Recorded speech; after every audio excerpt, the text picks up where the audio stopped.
Birthday cake আর সুন্দর করে plate সাজানো মানেই জন্মদিনের গল্প। তবে এটা আগের বছরের সেলিব্রেশন। একটা ছোট্ট রিল শুধু আপলোড করেছিলাম তখন, বাকি সবটাই মেমোরিতে থেকে গেছিল। So let's take a trip down memory lane. ঘরটা নোংরা করে এই যে দুজন বেলুনগুলো ফোলাচ্ছে, উদ্দেশ্য একটাই, সবগুলো ফাটানো। আমার ভয়েস ওভারের সাথে সাথে কিছু ফুটেজও থাকলো এই ভিডিওতে। Happy birthday.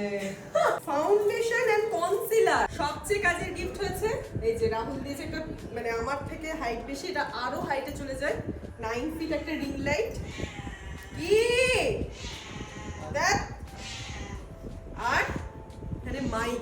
এটা ভীষণ কাজের একটা গিফট, নয়তো ও উৎপটাং কিছু কিছু না কিছু একটা হাবিজাবি খরচা করে। ভালো লাগছে এটা। না ভালো লাগছে না, কেউ সেখানে না না ভালো।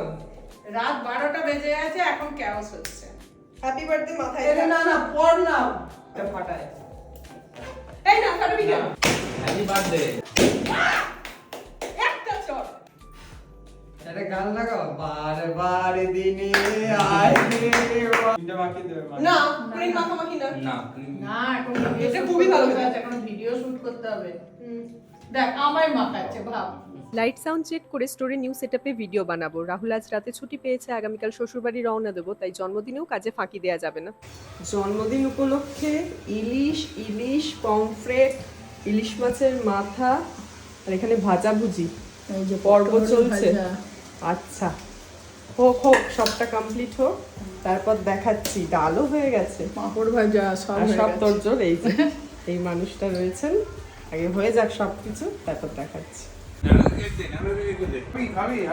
জন্মদিনটা সবার কাছে একটু স্পেশাল, তাই এত পদ সাজিয়ে খেতে বসতে ওই দিন একটু বেলাই হয়ে যায়। গতকাল রাত্রে কেক কাটার সময় বাড়ির কজন ছাড়া আর কেউ ছিল না। এখন মান্তু মশাই ন্যানো এসেছে, জন্মদিন বলে কথা, তাই আগে কেকটা বার করা হয়েছে, তারপর দুপুরের আহার। বর্ষাকালে জন্ম যখন, পাতে ইলিশ মাছ তো থাকবে, আর কিছু থাকুক বা না থাকুক। মাংস আর দই মিষ্টির প্লেটটা সাজিয়ে ছবি তোলার জন্যই ভালো লেগেছে, ওদিকে আজ আমার ইন্টারেস্ট নেই। স্যালাডও লাগবে না, অ্যাকচুয়ালি ভাতের সাথে ইলিশ মাছের তেল আর মাছ ভাজাতেই অনেকটা ভাত খাওয়া হয়ে যায়। তবে আজকে স্পেশাল ট্রিটমেন্ট ফর বার্থডে, সকলের মধ্যমণি হয়ে এখন খেতে বসেছি। ডাল ভাজা মাছ যা যা হয়েছিল সব টেস্ট করে দেখেছি, শুধুমাত্র মাংসটা বাদ দিয়েছি এতগুলো মাছ খাচ্ছি বলে। তাওয়া পমফ্রেট আর সর্ষে ইলিশের তো জুড়ি নেই, তবে এই কাটাপোনা মাছটাও খুব ভালো হয়েছিল, ফুল বিয়ে বাড়ি স্টাইল। দুপুরবেলা এই বাড়িতে জন্মদিনের পর্ব মিটিয়ে সন্ধ্যাবেলা ওই বাড়ি চলে যাওয়া, তাই চুনো মাছের টকটা ছাড়তে পারিনি। খুব লোভ হচ্ছিল ক্রিম চপটা দেখে, কিন্তু না, চাটনি পাপড়ই আজকের খাবারের রীতি টেনেছি। খুন্তি নেড়ে নেড়ে তো মায়ের হাতে ব্যথা, তাই বললাম ফুল রেস্ট নাও, এবার আমি আসি। বর্ষায় প্রকৃতি ঘরে বসে উপভোগ করতেই ভালো লাগে, বেরোলেই ভয় হয় কখন যে বৃষ্টি নেমে যায়। স্টেশনে পৌঁছে দেখি আকাশের মুখ ভার, তবে ভালোই ভালোই পৌঁছে গেছি আমরা। বাকি গল্প নিয়ে ফিরছি নেক্সট মিনি ব্লগে। Till then stay tune, please do like and subscribe. Catch match.